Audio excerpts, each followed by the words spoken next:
Yeah, see I me can hear you. now? I can hear you very well, and I can see you very well. All Yes, right, sir. bet. All right, bet. Can you Discreet. see me? I can see you. Can you hear me? I can hear can't you, see brother. I you. can hear you, brother. For I real, can't I All can right. hear you. All right, perfect. Well, I appreciate you working. Can you hear me the now? Yeah, I technical can hear piece you. with us. I can hear you very well. I can We see make you it very work, well. right? You make it Yes, work, and sir. we're definitely going to talk Can you about see that. me? Let me see. Yes. I can That'll Yes. do that. I can't see nobody, but don't Well, worry. actually, no. I do not see him at all. In fact, it's a black screen. Let me see. All right. I don't think it matters for the live though. It doesn't. I can see if I can see you, everybody else can see you. Yeah, I'm ready to go then. So we're go. We're live. It's a rotational wave that we're doing the We Outside live cast. Well, who cares? We make it work because the individual. I'm gonna get right. We find a way. We got about an hour worth of time or so. We're gonna get right to it. If you don't know what the We Outside live cast is, y'all are about to find out tonight. There's organic, authentic conversation, and tonight we have the king, Monsta Yo, Ladaro Pennix II. We might have to do a series because there's so much to talk about. There's so much to talk about. But just as a quick reminder to you, King, this is your show. We certainly will maybe have some thoughts or questions along the way, but it's truly authentic, organic conversation. And whatever you want to talk about, we'll just leave it that way. So, the first thing I just kind of want to say to kick off the conversation, other than first, I will say, Discreet, Monsta Yo, my brother Discreet, over in How you doing, King? Bro? I can't see you either, but you know what? I feel you. I feel your presence and I feel your energy. So, respect to you, King. I did see you slightly shortly ago when we were trying to set you up on the live stream, but we didn't. Okay. It didn't want to work. How you doing, King? I can't see you either, but you know what? I feel you. I feel your presence and I feel your energy. Ladaro.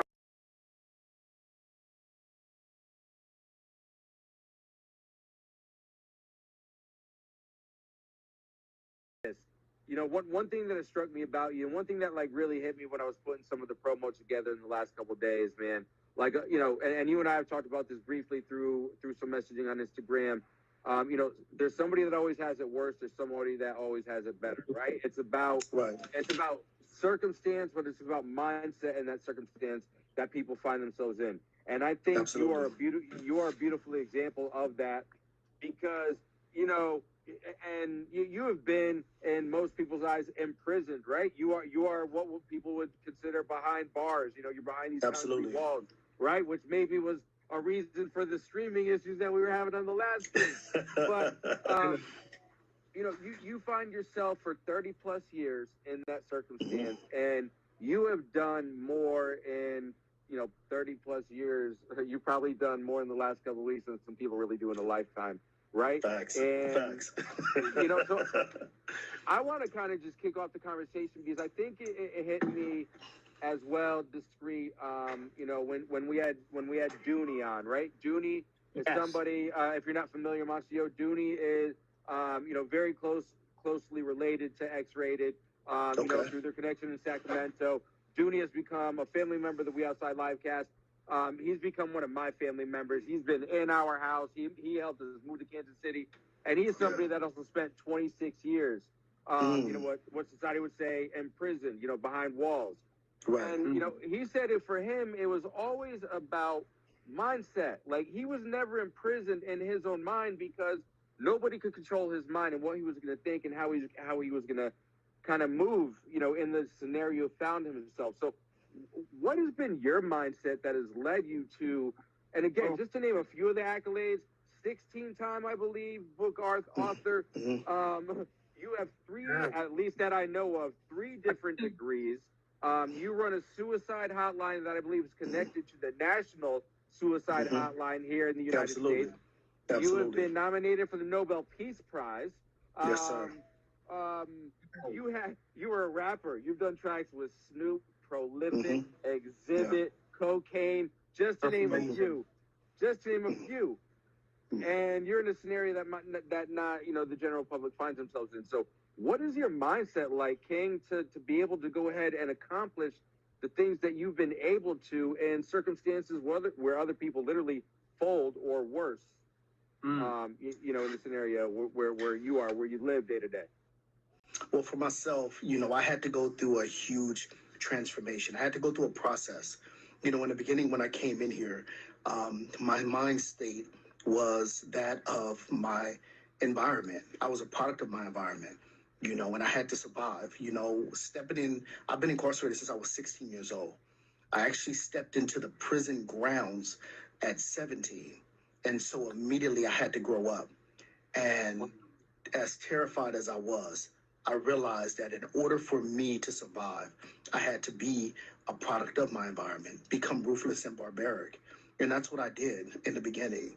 And in that process, it saved me from a lot of trouble. It got me in a lot of trouble. But because of that, I ended up spending 17 years in solitary confinement. And it was there in solitary confinement where my mind began to slow. It began, my life began to shift. I began to look within, because when you're in that type of circumstance, you have no other choice but to either figure yourself out or go mad back there. And, I started to read. I started to develop myself. I had so many earth angels that said they saw my potential. I had a mother that made sure that I explored my potential in every aspect of creativity, and she kept pushing and pushing, even when I was on the verge of breaking. Because in those times, prison was very dangerous. It was very hard. I've been tortured by staff, beat up by staff, poison, all type of stuff, and the way that they gave it, I gave it back. Sometimes I've earned it, sometimes I didn't, and so, and then not to mention there were the wars, the gladiator fights that I was a part of, and it was unfortunate that I was young and agile, and I was able to defend myself because they would bet on me and everything.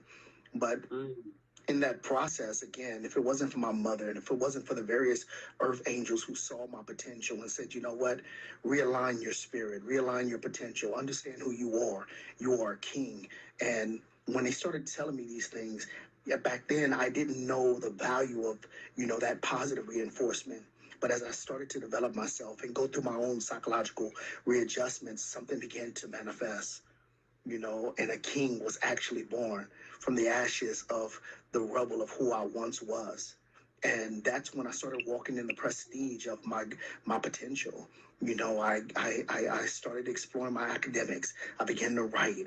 I began to help others, and start focusing on human kindness instead of violence, instead of trying to hurt people, because they say hurt people hurt people. I came from a very disruptive and tumultuous childhood, even in the juvenile system, we were abused in the juvenile system, in which I'm a part of a lawsuit, that we had to go through, that we went through, that we were subjected to. And so, my rage, my internal rage, I lashed out at the world.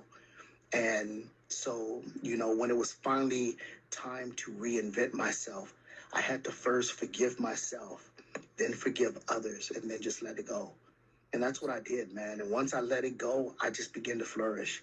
I began to understand that, life is a gift. It's worth living, no matter the circumstances, no matter what you don't have, it doesn't matter. Because someone's always worse off than you. Appreciate the blessings that you do have and thrive in that. That's what I do. I appreciate the blessings that I have, and I just thrive in that. Too true.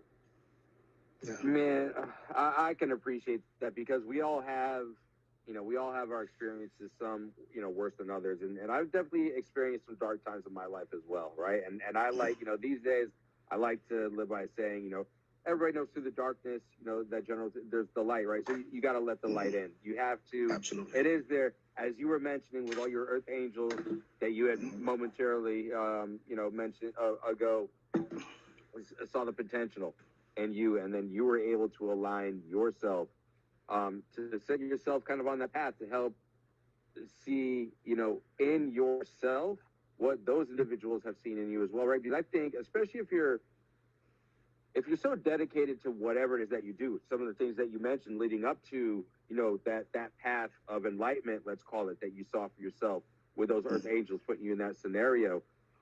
What's that process for you though? In being like, what was it like, I guess is the best way for you to just be like, hey, I don't want to call it, what some people call it, rock bottom, right? No, I don't think it's rock bottom. What was that turning point for you, and the guidance and the counsel from the individuals that you had around you to be like, hey, I know I have this potential in me. I finally do see it. Now I got to go do something positive with it. Is there a point that really hit you, or was it kind of just like a long kind of just enlightenment period for you? For me, well, first I want to give shout out to the vegan queen, Cherie. Her and I have just written a book called Reflective Mirrors. It's an extraordinary read, and you guys go cop that. But for me, it was a lengthy process. The travel itself was enlightenment. Every time I received jewels, it was like a euphoric moment. One of those aha moments. Okay, I understand. And I'm the type of individual, if you give me information and if you give me something to learn from, what I do is I take it in, I process it, and then I grow from it. And I don't just sit on knowledge. I believe that knowledge that is obtained, that is not applied, is useless and wasted knowledge. And so I always try to apply what I know.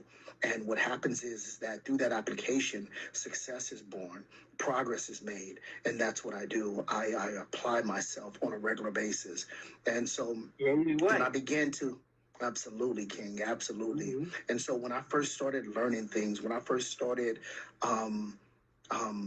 even with the reading, when I read books like Knowledge of Self and, The Richest Man in Babylon and, Rich Dad, Poor Dad. I think Rich Dad, Poor Dad was one of those. That is one of my favorite books. Definitely. He made me start my first business in solitary confinement. Back then, I didn't drink coffee. So I would take shots of coffee and sell the shots of coffee for stamps until I would get a book of stamps. And I had a loved one that worked at the post office. So as long as I sent that person for a clean book of stamps, I could get a refund. So what I did was for myself, I employed 2 other individuals in different prisons, told them within these amount of months, make sure you stack up 30 books of stamps. And so what we would do is every 3 months, we'll send all of our 30 books of stamps to my loved one, and I'll get my money. Then the next 3 months, they'll get their money. Then and so forth. But what I would do is when it came to my turn, I would never spend any of it. So by the time it came to my turn again, I grew that. Then I invested that. And so that's how, I was able to grow my first business unofficially, from Rich Dad, Poor Dad. And I got that concept from when they were working with that older lady during the summertime, and they were doing all this cleaning, and, they were kind of upset with their father for making them do this. And sure enough, the lady says, hey, they see these comic books and they're like, can we get them? And the lady says, absolutely. Sure enough, they created their first business, going in the basement, having kids look at the magazines while the sister, stands by the door, and they paid the sister, and some of them bought the comic books. And I was like, that was brilliant. Out of nothing came something. And so for me, it's all about the application of what you know. Understanding what you have. And because knowledge, they say knowledge is power. It is, especially when you apply that knowledge. You can have all the right words in the world, but if you don't apply it, then you're just a waste of potential. Mm-hmm. So true. And I love what you said there, and especially at the beginning as well, when you're like, I love to apply the knowledge and share the knowledge, right, in the right scenarios as well, because at the same time, this concept of like gatekeeping comes up all the time, right? Mm-hmm. And I think gatekeeping some people misconstrue what gatekeeping it is, and it's withholding knowledge, essentially, right? Mm-hmm. And no, for sure, discreet. And I think I love sharing knowledge with other people because being able to take what I've learned and has maybe been successful in some way, shape, or form for me, it might be useful to somebody else, right? But to your point, they still have to apply it. They still have to execute. and the sauce isn't necessarily going to taste the same, right? How many different types of ketchups are out there? For example, right?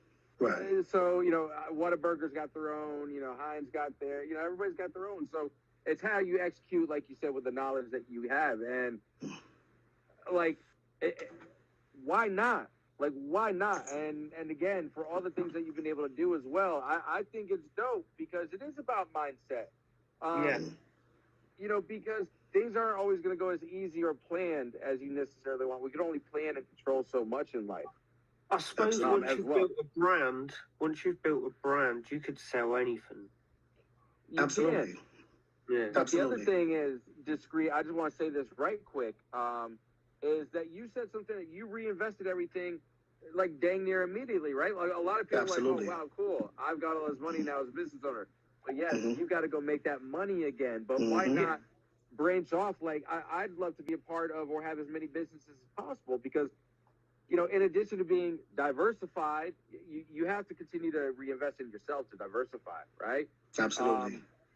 So how has that been possible for you? How have you been able to go from that first initial business that you had and stacking things up little by little to diversifying yourself through music, through book writing? Oh God! I mean, again, how many things are you honestly like? How many businesses? Because and I love it because I'm the same way. So I love it and I respect it, and that's a genuine question because you're in the promotion business, you're in the entertainment business, you're in a lot of different things. So how many really things going on, and how did you get to that point of diversification as an entrepreneur, Monsta Yo? Yeah. Well, everything's about networking. It's about who you know, not just what you know. And it's about making sure that when you create these bonds that you come with something of substance. For me, it starts with my character. I stand on principle. I stand on a character of ethics. I don't betray my bonds. If I work with you, you're going to know that you have a brother. You know what I'm saying? You're going to know that you have a loyal individual that's really on your team. And we're going to be team players. And it's not just big me, little you. It's us. One day you're going to lead the pack. The next day I might lead the pack because I might have that particular knowledge in that field. You may have the particular knowledge in another field. And I know when to follow, just like I know when to lead, And then beyond that, I'm I just have this ability to just, connect the dots. I have this ability to make things happen. I don't know how I have it. It's just naturally in me, And so that's what I do. I make things happen. The businesses that I have, I'm CEO of Skrilla Gorilla West, and we're an artist business development company that, we build businesses, we build artists, with the tools that we have, the resources that we have, and we give them a light that they normally wouldn't be able to receive under ordinary circumstances, and so we give them that hand up instead of the handout. And we do it at affordable prices. I'm also and this is kind of odd, but I'm also COO of King PR, where that's another publishing company, and it's kind of conflicts, but I don't care. This is what I do, and so, and I love it though, because at the end of the day, friendly competition is actually a great thing to me because here it is. It's kind of like playing chess with yourself. So you're trying to make both sides better, and you want both sides to win at the same time, because my goal is when we're a team, we can all cross the finish line at the same time. There isn't no me first or you first or them first. It's us, and so beyond that, of course, I'm a club promoter. I'm a boxing promoter. What else? I'm a hip hop artist. I had my own label. I'll be creating that again pretty soon. I have my own clothing line, the Monsta Yo gear, the Monsta Yo wear. I have my own shoes. I have Monsta Yos. I have Monstra. That's my female line. And I have Monster-ritos. Now, the reason for Monster-ritos is because anybody that knows me knows that I'm addicted to Doritos. I don't use drugs, but I love Doritos. So I don't like you already. I don't like you already. You know, anybody that loves my Doritos, that's my wife. I love my baby mother. I never let her go. I feel like they're trying to take my wife from me. I feel like they're trying to take my wife from me. You know, but no, I'm telling you, man. So I'm like, and if you look at my page, you'll see we have skits about Doritos, and everybody that knows me knows that I'm seriously addicted to Doritos. You know, What's and your so that's what favorite it's flavor, all. real quick? Favorite All flavor? of them. Favorite? Tapatio. Yeah. We just finished off some Tapatio left over from some taco bowls the other night. So just so you see, I'm wiping my eye because a tear just dropped. A tear just dropped. You just couldn't see it. I moved kind of fast. Oh man. I love it. I love it. Yes, sir. Now, I appreciate what you said, though, that you make things happen, right? Because you've heard that somewhere before, right? Yes. You've heard that somewhere before tonight. And you put it the way, too, like, connecting the dots. Like, because people tell me that all the time. And I feel like it's a gift and a curse, right? Because I think it's really dope. In my experience, it's really dope because somebody gives you, like, a new piece of information, and you're able to connect it in a way where something has already been in there, right? And your brain just like automatically starts going together. So the gift is you're like you can see things like people can't, right? Well, the curse, at least for me, my brain is never turning off. Is it that way for you too? So I love that you said that because for us it's like the Matrix. You know, it's kind of like when Neo found his potential. When he discovered his potential, all of a sudden there was a grid, and he could see the grid that no one else could see. Once he was unplugged and he actually discovered who he was and he accepted who he was, his mind went to a whole nother, stratosphere. And now he was bending reality to his own will. So any opposition that attempted to sabotage his potential, he could actually change that whole trajectory, and he became the architect of his own destiny. And so that's where I'm at in my life, so it's like a grid, and I see the grid and I say, okay, now how do I want to bend this to my reality? And once I understand what's before me, I'm able to figure it out and manifest. That part. Yeah. Fully felt because, like, for real, and again, Discreet knows me well enough, but for real, Monsta Yo, that's how I haven't touched alcohol in, it's going on 4 years now, right? And like, it took me some time to clear months before I feel like it finally, like, left me. Right? And then, like you were talking about earlier, that enlightenment period for you, it was a lengthy process. That's how I think my detachment from that, because that was like, there was a period of my life where the only way I was like getting through was alcohol, cigarettes, and coffee. I ate to live. You know what I mean? So it wasn't really about anything other than that. So like, and now 4 years, just like slowly, finally, like you said, starting to really realize who I am, man, the clarity, like you said, like, and the crazy thing is, at least the way I view it, that's always been there, but I've had this poison that's blocked that, right? And now it's just, man, like, wow. So fully felt. I could appreciate that. Yes, sir. Long Beach Blues, we appreciate you tapping in. That's one of my brothers right there. Yeah, that's one of my brothers. And I'm sure it's had to do with, with you being a hip hop artist. You've done work with, like I mentioned some of the individuals earlier. How is your networking, if that's been a part of it, how has your networking led to those opportunities that people who have done this for a very long time have not been able to put themselves in? I mean, people that have made, how long have you been doing this? How long have you been doing this? I'm very curious to know.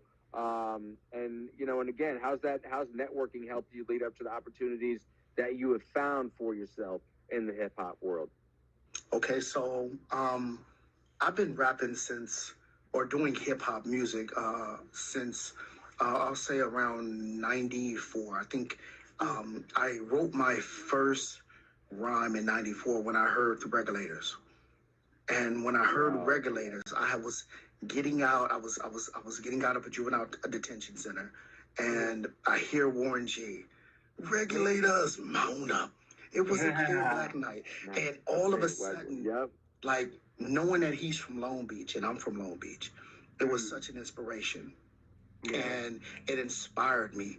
You know, and I remember picking up my pen and writing my first rhyme, which was so trash. But I swore, but I rapped the hell out of it like it was the best rhyme in the world. Yep. You know, Like at for that the time, you were longest ready for time. Yo MC rap. You was ready for Absolutely. Yo MC rap at that Absolutely. time. Absolutely. With D and everybody, you know, Yep. man, for sure. You know, and so, you know, that's when I first started doing music. I was, dabbing in it throughout that time, and then, I took a hiatus because at 16 I ended up catching this case, my life crime, and so then my life was just put on hold, and so during COVID 2020, I was sitting back and I was asking myself, like, what do I want to do with my life? You know, all these accomplishments I've made. You know, I have gotten my degrees. My mother is proud. You know, I've accomplished what she wanted, and I accomplished some of the things that I wanted. But what are my dreams? And music kept calling me. So what I did was I downloaded Audio Evolutions. I studied Audio Evolutions, and I began to become my own engineer. And I laid my track on there, which again was trash. And you know what though? I loved it. I loved it. I just never looked, and I never looked back. And from 2020 on, since 2020, I've had 1.6 million in streams. Damn. Yeah. That's crazy. Yeah. I've been pushing. Yeah. Man, that's beautiful. I mean, because again, going to look at your catalog, you've got a long catalog. You've got a very long catalog, and I appreciate what you said there too. Like, because again, my journey, you know, I grew up like how you were describing the Warren G regulators. That's how I felt about hip hop when I heard DOS Effects, They Want Effects. Yes. Right? Like, yes. I had already discovered NWA and the West Coast at that point, but like when I heard DOS Effects, I was like, I told my cousin. My cousin was like 4 years older than me. I was like, yo, I want to be a rapper. When I grow up, I want to be a rapper. Like, straight up. And, first rap song I ever memorized line for line was Dr. Dre's Dre Day, because of my love for the West Coast hip hop. And like, very similar to you, right? Like, once like 11, 12 years old hit for me, I started working. I was working in a pizza restaurant, started hustling on the weekends through high school, started selling some weed here and there, leading into college, this, that, and the other thing. And then that just led me on the path, right? It led me through the path that society tells me to go on, right? You know, go to college, get your degree, go work this corporate job, blah, blah, blah. And don't get me wrong, there's certain parts of that 20-year, process that I would do it over again. But at the same time, like, to some degree, sometimes yin to yang, I feel like, man, damn, I lost 20 years. But I feel like without that 20 years, of being felt of like really losing myself, right? Until I found myself, like, here we are 4 years, 5 years later, from like really starting to discover that who I've been, and I've been like kind of missing in a way, right? And so I appreciate what you said, because when I finally got like, when I was like, yo, I'm gonna start writing, because it was therapy for me in the beginning, and then the therapy led to more and more and more that I had a track. Then I was like, yo, I'm gonna do an EP. And so I love it, because whether good or not, I loved it, and it's a process, right? Art is a process.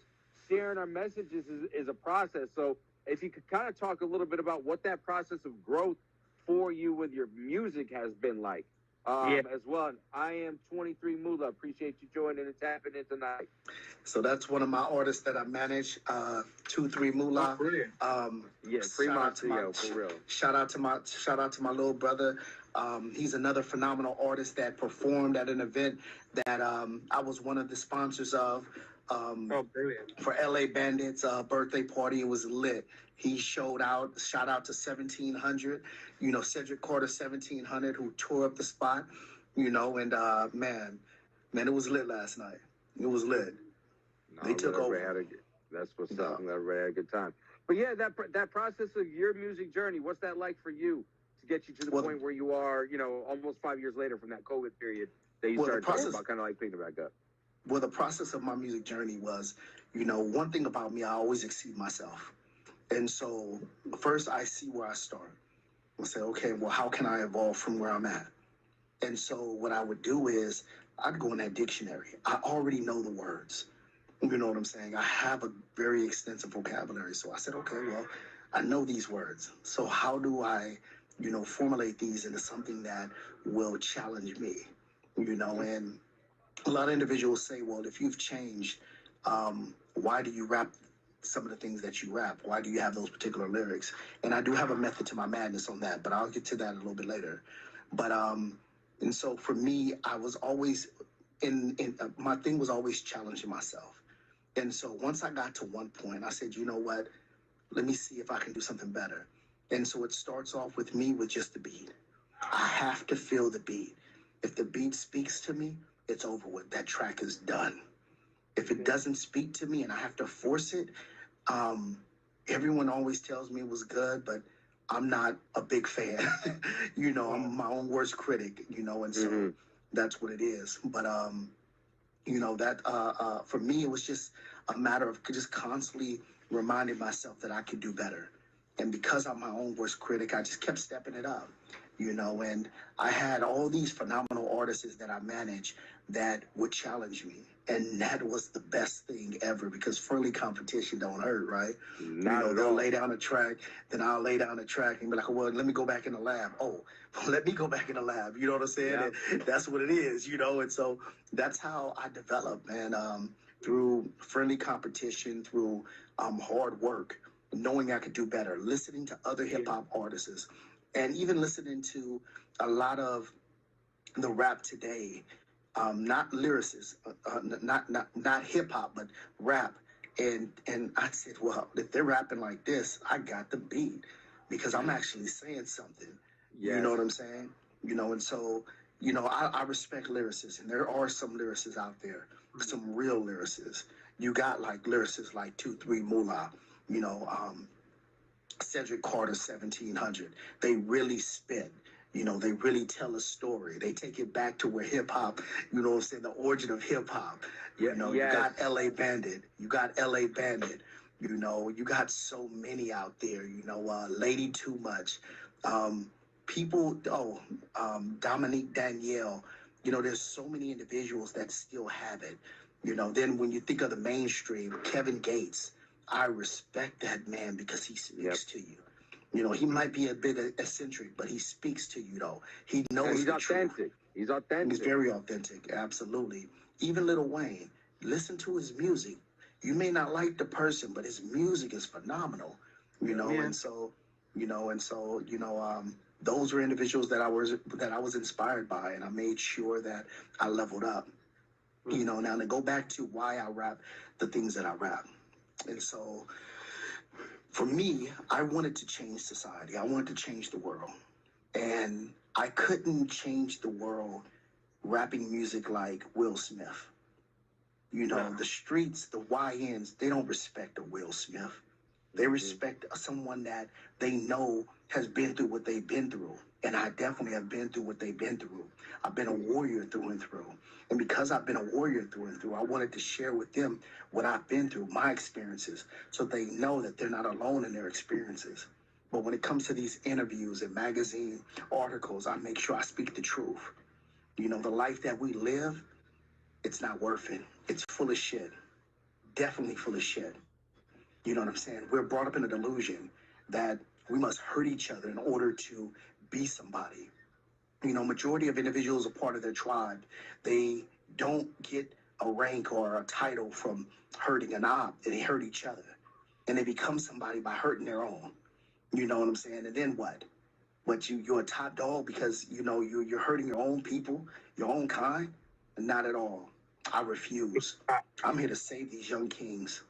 You know, and so I always speak the truth when I'm in these interviews. Oh, by the way, I'm also co-owner of Core of Discipline.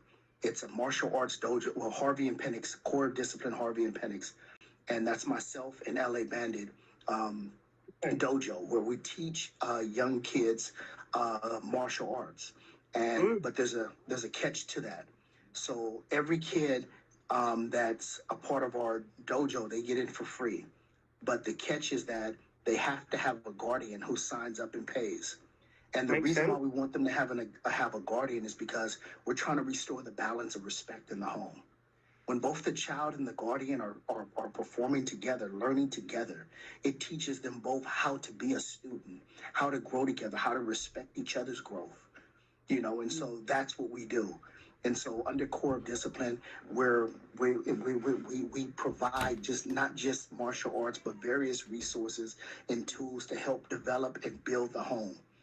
From parenting to communication skills to child development to teaching the child how to create a resume. So the child might be 6 years old, already knows how to construct a resume, and that's the way that we want it. And so there's so many things that we're doing to change our community. I received an award called the Collaborative Leadership Award in LA a while back, and I was very happy about that because what it showed was that I what it showed for me was that I was finally on the right path of doing something right. Just because you're in this type of situation doesn't mean that you're limited. You choose to be limited if you do nothing. Yeah. But if you apply yourself, anything is possible. If you apply yourself, you can make miracles happen, wonders happen. That's what I do. And for me, if I want to change the world, I don't just talk about it, I be about it. And that's what I've been doing, one accomplishment at a time. I want to show the world that even in this type of situation, being in here 30 years, out of my 30 years, 17 years was spent in solitary confinement. I came in here as a kid with nothing. And now who am I?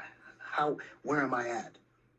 I'm just blessed all the way around. Talking to two phenomenal individuals on this line. Appreciate you, King. Yes, sir. Yeah. Appreciate you. It's true though. Like you're a product of your environment, but you're a product of what you're gonna do with the scenario and environment that you find yourself in, right? And you have found solutions, as you said, with respect to the knowledge that you have been able to obtain and make it work for you. And what I love and appreciate that, I really feel, and we're not too far off in age, I don't believe. I'm 40. Right. I think I just turned 44. I try not. My daughter, my 10-year-old daughter is always making me older than I am. So I try not to play into her games. I think I'm 44, all right? But I think we're, not too far off, right? Not too far off. I'm 47. I say that to say this. I feel like you said a couple things there, which I really appreciate about the dojo, about having a guardian there for the young one as well. That way you can go on this journey together, right? And I think we live in a day and age, and I very much feel that. And Discreet, you're the same age as me as well, so you very much fall into this. And obviously things are slightly different in America to the UK, but generally speaking, I think it's the same, right? When it comes down to this, I think we're really the last of a generation where shit was like real, real, right? Like, I mean, we don't get me wrong. We started having that internet influence and stuff like that, but like in real life and in music and hip hop music specifically as well. Discreet, you and I talk about this all the time. Yeah. We were in the 90s up till maybe the early 2000s, give or take. We were living in what everybody referred to as that golden era, right? Yeah. And then we hit this influential era in both music, on the internet and social media, with the way that stuff all blew up, right? And I think it was a tale. It's like the book A Tale of Two Cities, right? Like we're telling two different stories right now, right? Yeah. And and I'm a firm believer at this point, Monsta Yo, especially when it comes to music. And I think we're at an opportunity. Well, we very much need to do this. I think we're in a clear. I'm calling it kind of like the Clara, right? We're in the crystal Clara, where shit is so much clearer, because like when you talk about music these days, who are the ones that are actually putting up numbers? Who are the ones still out there doing it? Who are the ones actually selling out? Right? It's the OGs that's been around, right? Like still out there putting music. People who have lived the stuff that you talk about, right? not Absolutely. internet warriors or people who these days are just going back and forth for the ops or for the whatever, right? Right. Right. And I think we need more of that in music, and very much need that in life. So kind of like in your experiences as a whole, how do you think it correlates music to real life, and what do you think is a step that maybe we as society, generally speaking, right? Generally speaking, because there's so many levels to this. You know, what steps do you think that we could take to kind of bring that realness back to the world that I at least feel that we're lacking these days? Well, first off, it's unfortunate, but music in real life has always played hand in hand. It's always been a story about our demographic, and unfortunately, the violence and the senseless crimes that you see today are being displayed in the music because that's how these young YNs are living. How we lived, there was still a code of ethics. There was things that you just would not do.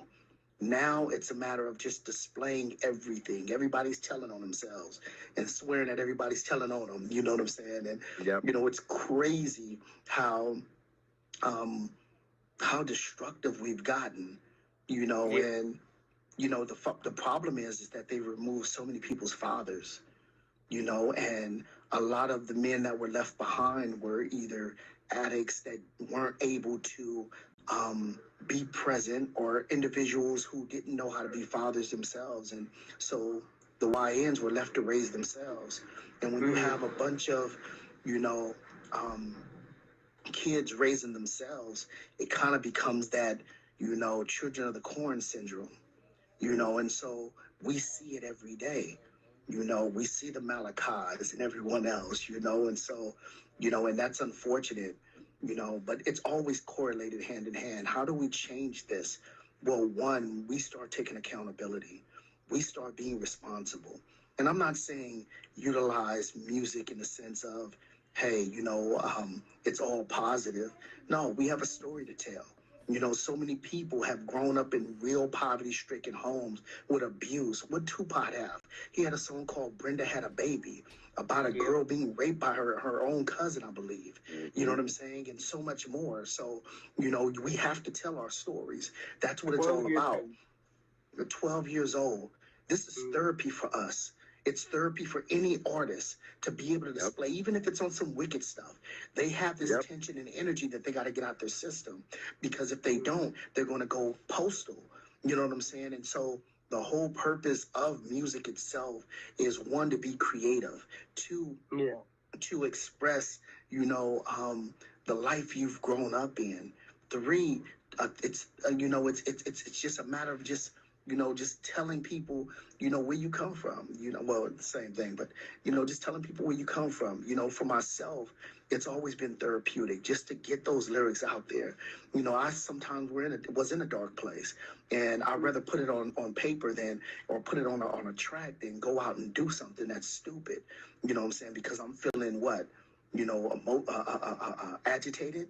No, not at all. I'm a grown ass man, and so as a grown man, we're not going to play out those activities or those antics, because we're grown now and we must be responsible, and so music allows us to be responsible because it allows us to get that energy out. Not everybody needs a counselor. Not everybody needs a therapist, to talk to. Sometimes we talk to ourselves through the music. You know what I'm saying? And so that's what I do. I talk to myself. A lot of people say, well, how much treatment have you had? Now, I've talked to therapists and psychologists, but the best treatment that I've ever was ever given was to myself, talking to myself, figuring it out, putting it on paper, writing about it, exploring the hurt and the pain, because I got it out that way.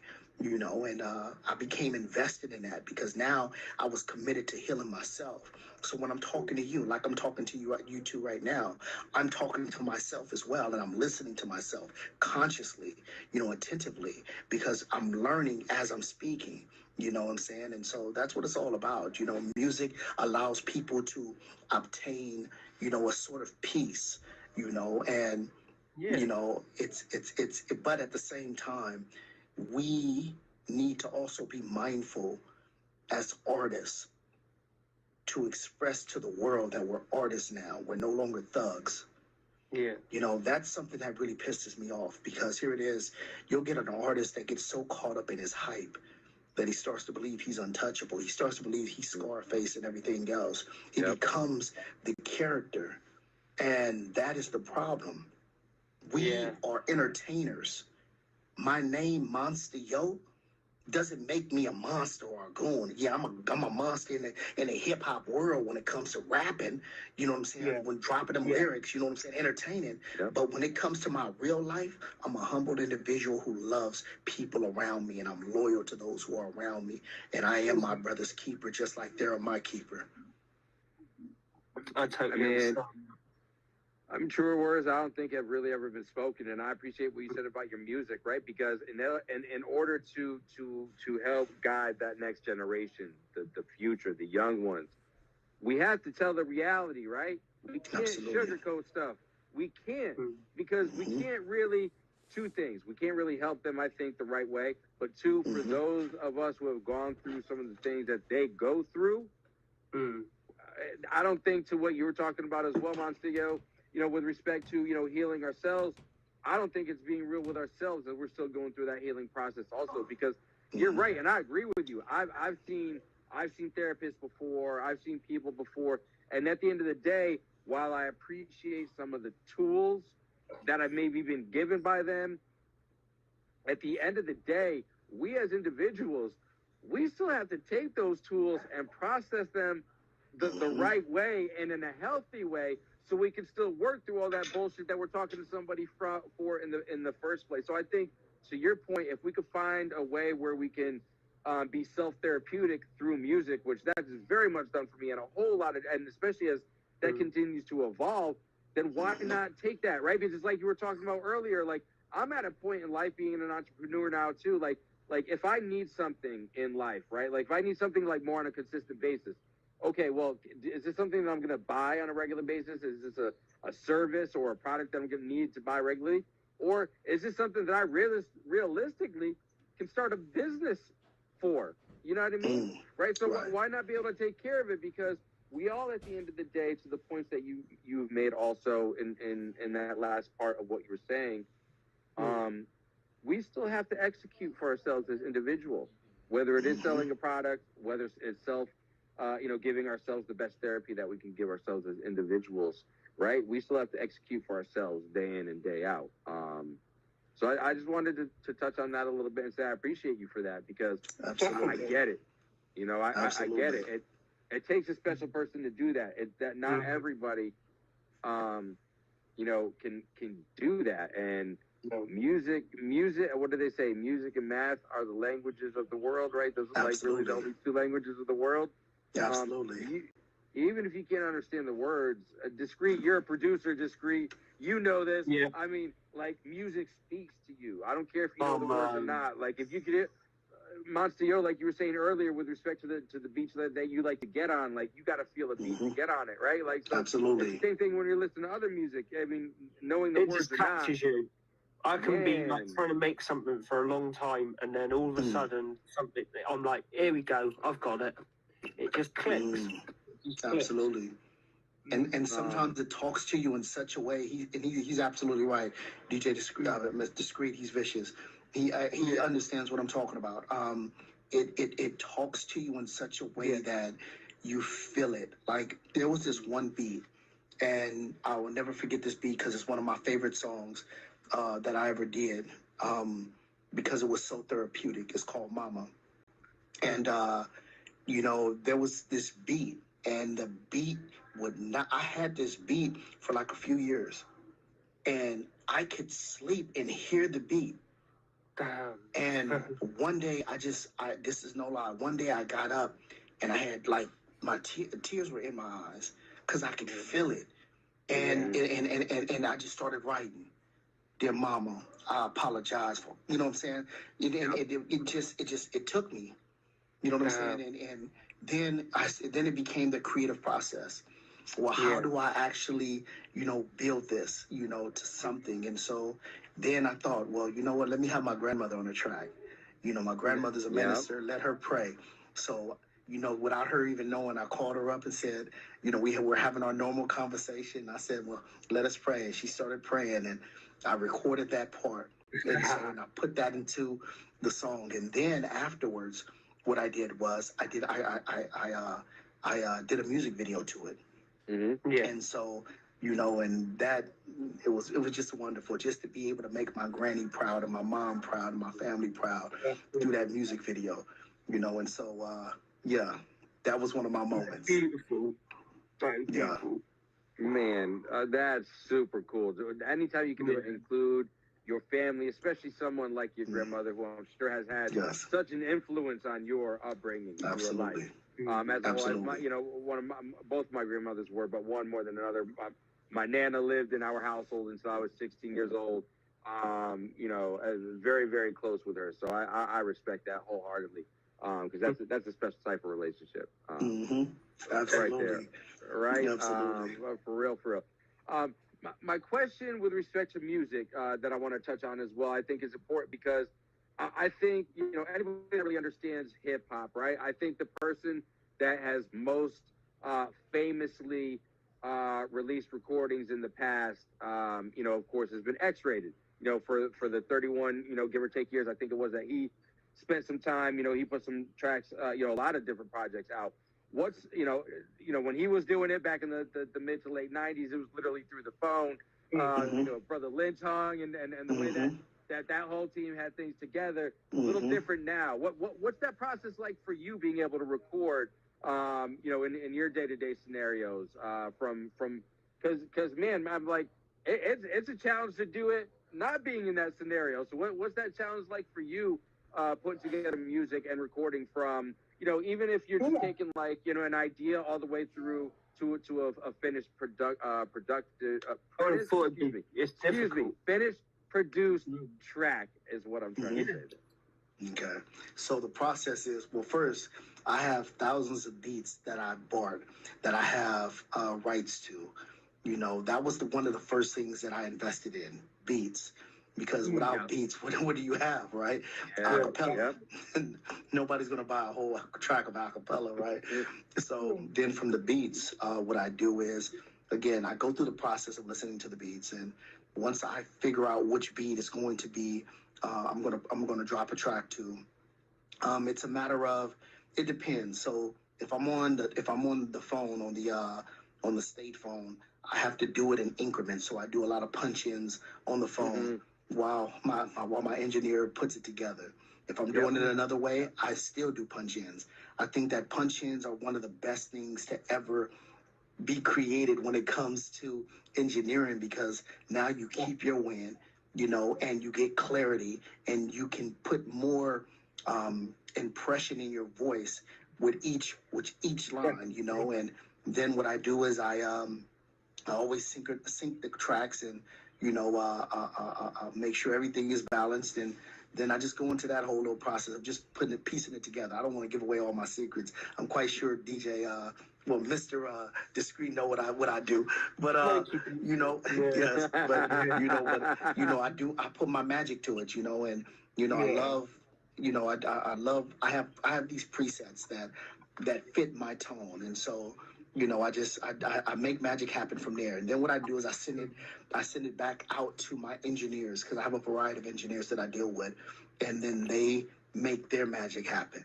And then from there, like with the track with myself and Cocaine, he sent in a track. Well, he sent in a track with his vocals on it. I heard it, called "Never Live a Lie," and I said to myself, you know what? I'm finna go crazy on this. After I went crazy, I sent it to my engineer, Papi Gordo. He's a singer, actor, hip hop artist, Latin artist, and Papi Gordo is like an amazing engineer. And so I let him touch it, and man, I'm quite sure y'all heard the track. It just go crazy. Yep. You know, but I have a variety of engineers, from Papi Gordo. I have DJ Bugatti. I have who else? Gosh, Brody with a 40. I have a few more. Sorry if I missed you guys, but yeah.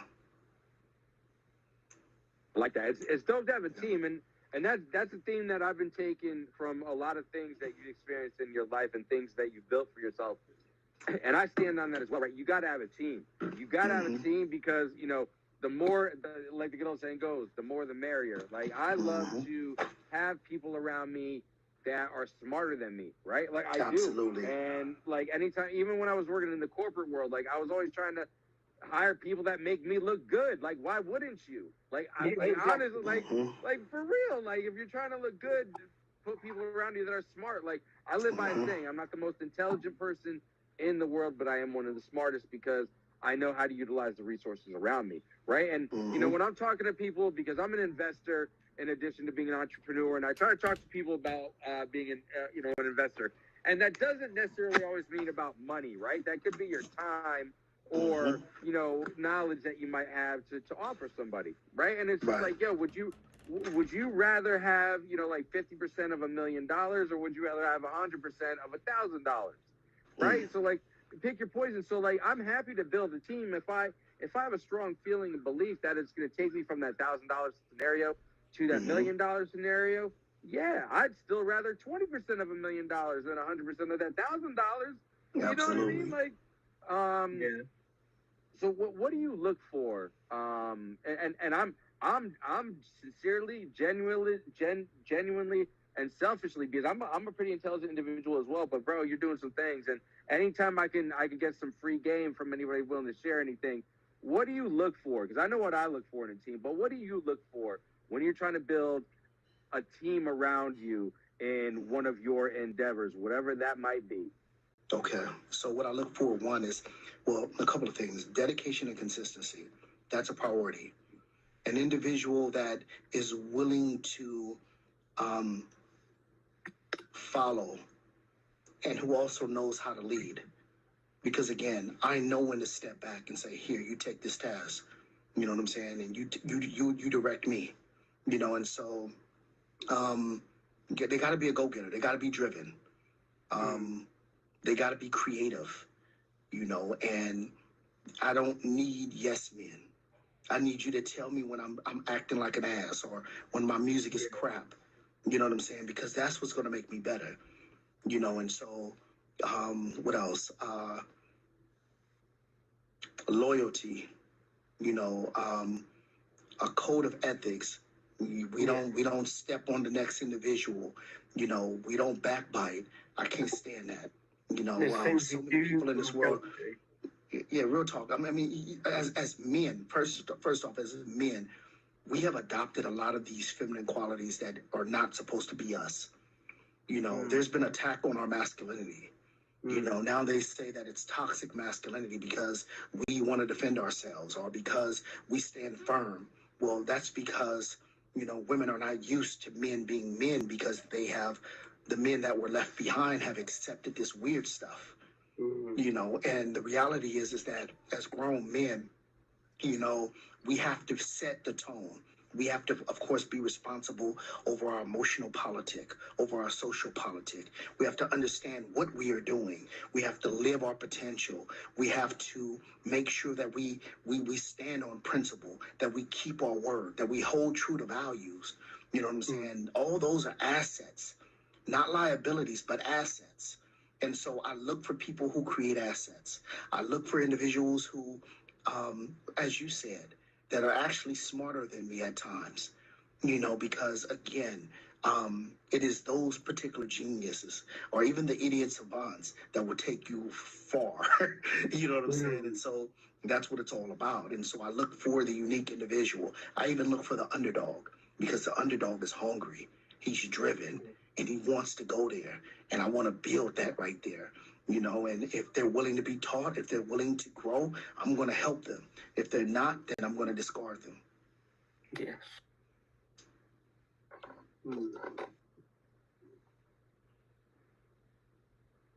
You still with us, Mike? We can't hear you. I think we've lost Mike. Okay. Yeah, we did. He's gone. We still can't hear you. His battery Is he might there? be I dead. can't even see him. I I can't can see see him. nobody. Oh, I'm sorry. We can't see you either. Okay. He said 1 minute. Oh, I see. Got you. See, I can't see nobody. So Okay. I am blind. I can hear him. Oh, wow. Well, I can hear Yeah. you. But I can tell Okay. Mike's gone because Mike's normally got things to say. Okay. Well, we don't hear you at all. I don't know what it is. Loose connection somewhere, Mikey. Can he hear us?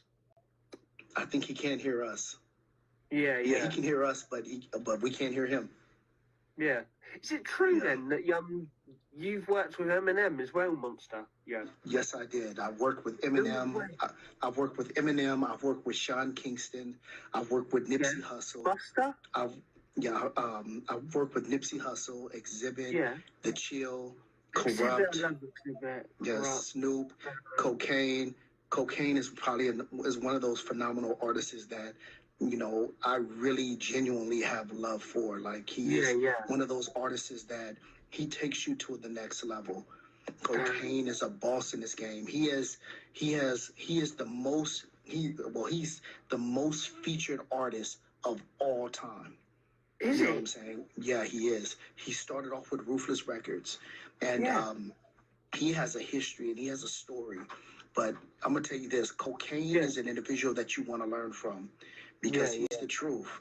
You know what I'm saying? I've never met somebody so real, so authentic in just every degree of his disposition. You know, he teaches you how to grow up, not just in self, but in this industry. And so he's really kept me on my A game when it comes to just making sure I'm on point. Speaking of that, we'll be having Cocaine in Colombia. We have an event in Colombia. Yes, August 2nd, Colombia, where we're going to have Reefy Scott of Changing Faces, Bill Cunningham of High Five, and we may end up getting Cisco from Drew Hill. We'll see. But we're going to have some amazing performances in Colombia. Artists, if you're interested, tap in with me. And I'll send you the link. Any artist that wants to perform there, it costs $1,000 to go there. You'll be in a penthouse. You'll be on a yacht. You'll have an opportunity to yes, you'll have an opportunity to have your own music video out there, but not to mention you'll be on the stage with big artists that will take your career to another place. And I'm gonna tell you this, with all due respect, America is great, but it is nothing like going overseas, because people overseas treat you like you deserve to be treated as a celebrity. And I give them much respect. You know, when I first came, or when my team first went out to Colombia, and we did a music video out there. The love that we received was so overwhelming. We had to do a concert out there. And so, and we do retreats out there. So I'm telling you, it's going to be amazing. So anybody interested, tap in with us. Myself, Lord Days, L.A. Quinn, and or Lionheart, and Cocaine. And we're going to give you an experience of a lifetime. Sounds like it's going to be amazing. We still can't hear you, brother. Okay, for sure. Hopefully you'll be able to come back in. Hopefully. You trying to communicate, are you, with him? He's trying to talk to me right now. Yeah. Sign language. Yes.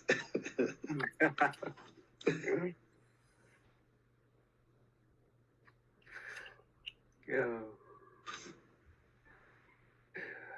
So how long have you been in prison again?